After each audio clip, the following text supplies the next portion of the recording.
It's been a while since I've done one of these.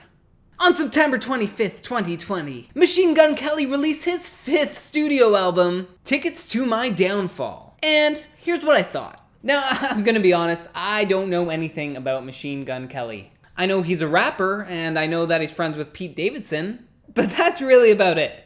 And so earlier this year when I heard that he was gonna try to make a pop punk record, I really didn't think much of it. But then I heard a few singles and I was like, I'm intrigued. I've always been a pop punk fan, growing up loving bands like Green Day and Blink-182. And seeing how Machine Gun Kelly is tight with Travis Barker, I was like, I'll give it a try. And now that the album's released, I've given each track a listen. So here I'm going to give my initial thoughts and reactions based on my first few listens before the sun sets and then the lighting changes. Alright, let's go. Track 1, title track. Right from the get-go, you can tell that this album is well produced. On my first listen, I thought it might have been even too produced for the genre, but after about my second or third listen, I kind of got used to the sound. The song starts off chill with, Kelly and the acoustic guitar, kind of like any other pop, emo, punk song would kind of start, that would have an acoustic guitar. But then it kicks up and it gets really heavy really fast. There's a lot of different musical moments in the song and it almost feels something reminiscent of like My Chemical Romance. On my very first listen, I'm like, who's drumming? And I'm like, it's Travis. Okay, that makes sense. It took me like 3 tracks to go and look and realize that he pretty much produced the whole thing. I also love how the song is just called title track because of how apparent that title is. I'm selling tickets to my downfall. It's a kick butt way to start the album. Track 2, Kiss Kiss. The lead riff off this thing is pretty affected, almost sounds like a synth. And the track stood out a little poppy compared to the last track anyway. But it's still pretty fun, it still keeps the energy pretty high for, starting this album. Travis is all over this thing and really keeps the energy up. And I feel like it really captures the energy of early pop punk. For me, the chorus is a little repetitive. He's talking about, kissing the bottle as in like partying and drinking, saying hello to drinking and saying goodbye to all the memories he will probably forget after drinking. There's some gang vocals. I like the little outtake at the end.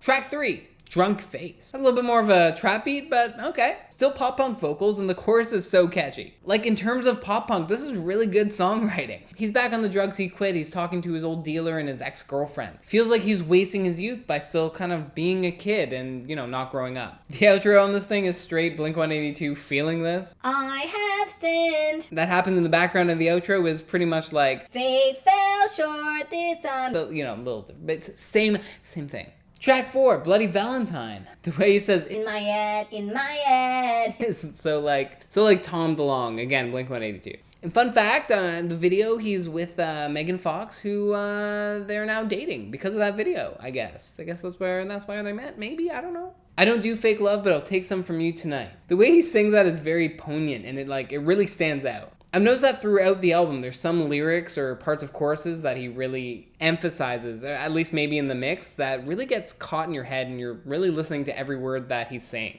The song definitely has Travis's influence all over this thing, especially in the chorus. It has kind of like a plus 44 vibe to it. I really feel like Travis took some of the best ideas from Blink-182 and kind of morphed it with Machine Gun Kelly's style and kind of electrified it to give pop punk a brand new life. Did Machine Gun Kelly just save pop punk? Maybe it's because the first 3 songs really surprised me and took me off guard with how, good they were. I feel like this song isn't as memorable compared to the first 3, at least on my first few listens. But with that being said, Travis slays it. That drum solo fill thing is great. And I love the kind of na-na-nas at the end. It kind of helps really cement that he has departed from his past sound, Track 5, Forget Me Too, featuring Halsey. I could say that this track is almost like pop punk perfection, It feels like he's really mastered the pop punk formula. Fast-paced lyrics in the verses backed by kind of like a background guitar riff, the drum pounding pre-chorus, and then the big party chorus, And Halsey really took me by surprise. Her intro into her first few lines in that high register, I was like, oh, wow, cool. I will say that her vocals do sound a little processed for my liking. It almost feels like I'm listening to a Paramore track, but just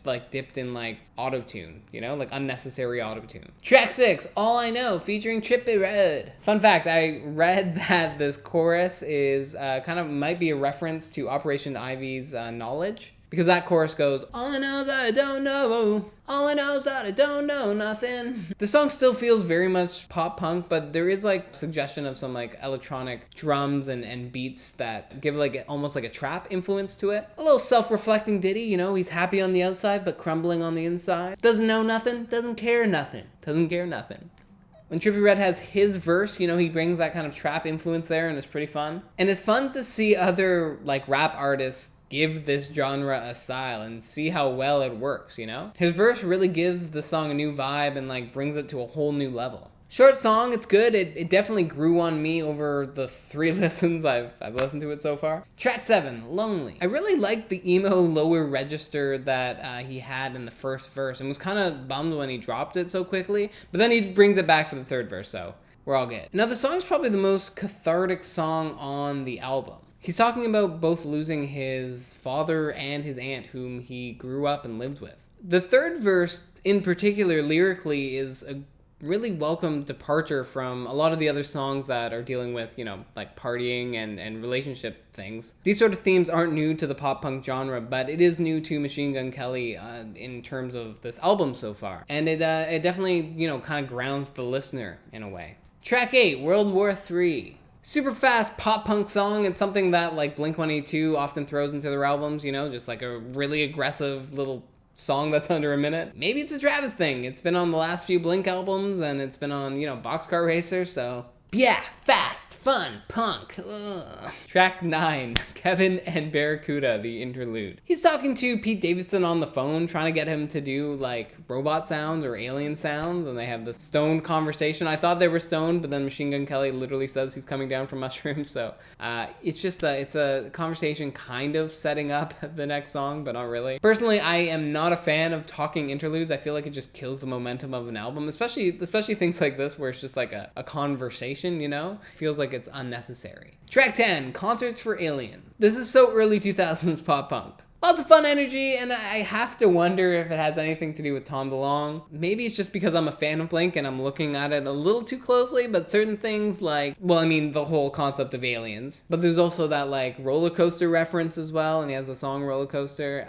I don't know. And that bridge that Travis like just drums on is so signature Blink. It kind of makes me feel conflicted. I'm like, if Blink released this album, I would be so all over it. I know I would love it and think it was the coolest thing. And now I'm like, well, am I enjoying this album because Travis is all over it, or because Machine Gun Kelly has his new thing? It's like maybe I'm just nostalgic for that extra album that I didn't have in high school, and now it's here but later, and yeah. It's decent, but doesn't really stand out. Track 11, My Ex's Best Friend. A little slower trap pop punk vibe, and having that kind of trap influence is a nice genre mixing. He does it well. Black Bear has a great verse on this album, and like Trippie Redd, it kind of brings the song to a whole new level. Not only the song, but the album at this far in the track list. It really gives it breath of fresh air. I can't talk. And again, the chorus is so catchy and it's kind of reminiscent of like 303, which isn't the worst thing coming from like a nostalgia perspective. So whiny and so up in the mix, so it just stands out in your face. And that halftime like dub outro is sick. Track 12, Jawbreaker. It's a fine song. Doesn't really stand out for me. The lyrics aren't really anything special, especially at this point in the album. We've kind of heard it all before. It's not bad and continues the energy great, but again, it doesn't necessarily stand out or do anything different. Track 13, Nothing Inside. Again, another song that kind of feels a little bit more filler than anything. It honestly sounds like something Blink-182 would have put out on their last 2 albums, which really isn't saying much. Track 14, Banyan Tree, is that how you say it? It's an interlude. The song is basically just a conversation with his now girlfriend, Megan Fox. And I don't know, it's just not for me. I don't know, I don't like when artists explicitly reference a person or have that person be part of that song. It just feels weird. I don't know, like I get it that you're like in love, but also at the same time, I don't know. And it's weird, like Machine Gun Kelly is talking about how he cherishes the times that he's like fucked up and like is with her, like, you know, he cherishes the times that he's all messed up. Like I don't totally get it, or at least that's the way it kind of sounded like to me. I could be totally wrong. In track 15, Play This When I'm Gone. It's a powerful outro of the song, you know, he's saying goodbye in case something happens where he's suddenly not there anymore. And upon closer inspection, I found out the song was written for his daughter, which is like whoa, like, first, I didn't know he had a daughter who was like 11. But now it brings this message of giving his daughter this song in case he dies, to listen to is huge. Maybe not dies, but, if he's like on tour or whatever and he's not home, she at least has the song that she can listen to and remember him. Then the strings come in the last chorus, and it's all just nice. We hear the repetitious "I miss you" and "I'll miss you," and I feel like would be a huge last song to play at a concert.